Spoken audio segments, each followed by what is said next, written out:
हाँ सुबह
আমি ছাত্ৰমুক্তি সংগ্ৰাম সমিতি আছে, ছাত্ৰমুক্তি সংগ্ৰাম সমিতিৰ উপমুখ হৈ আছে।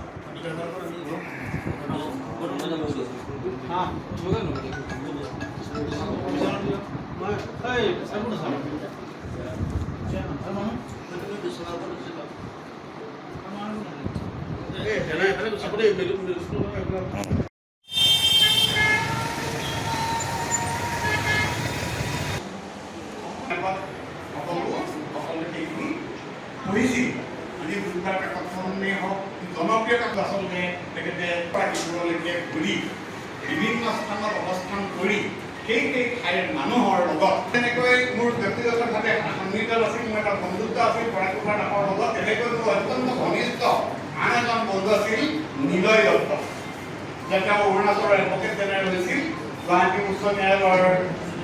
আমি আগতে মই নিজে ছাত্ৰ সংস্থা কৰাৰ সময়ৰ পৰা মই নিলয় দত্তক পাইছিলোঁ। সেই নিলয় দত্তৰ পৰাকুমাৰ দাস এটাই আহি আমাৰ মধুৰম হোটেলত মধুৰমৰ হোটেলত থাকি কাৰোবাৰ অফিচিয়েল মুখটো আহিছিল, অফিচে ইত্যাদি ধৰণৰ কিছুমান কথা লৈ তেওঁ এইখিনি কথা পাতিছিল। আৰু এইখিনি কথা তেওঁ অসমৰ বিভিন্ন ঠাইলৈ গৈ মানুহৰ লগত ফোন কৰি ভাগৰ এটাৰ বাবে সত্যনিষ্ঠ বাতৰি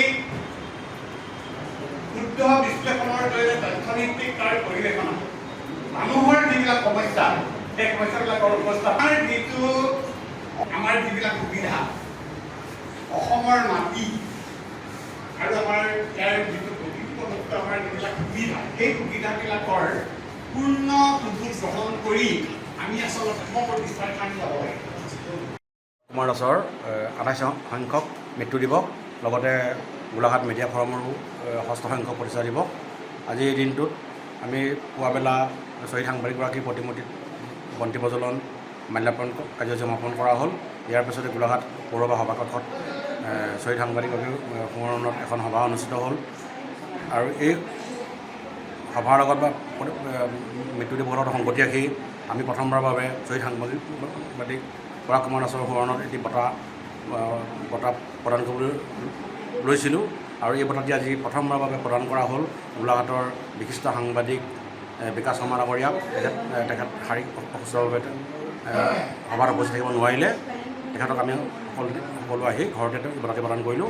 আমাৰ লগতে গোলাঘাটৰ বিভিন্ন দল সংগঠনৰ সদস্যসকলেও তেখেতক ৰাজহুৱাভাৱে আজি ঘৰতে আহি সম্বৰ্ধনা জনালে।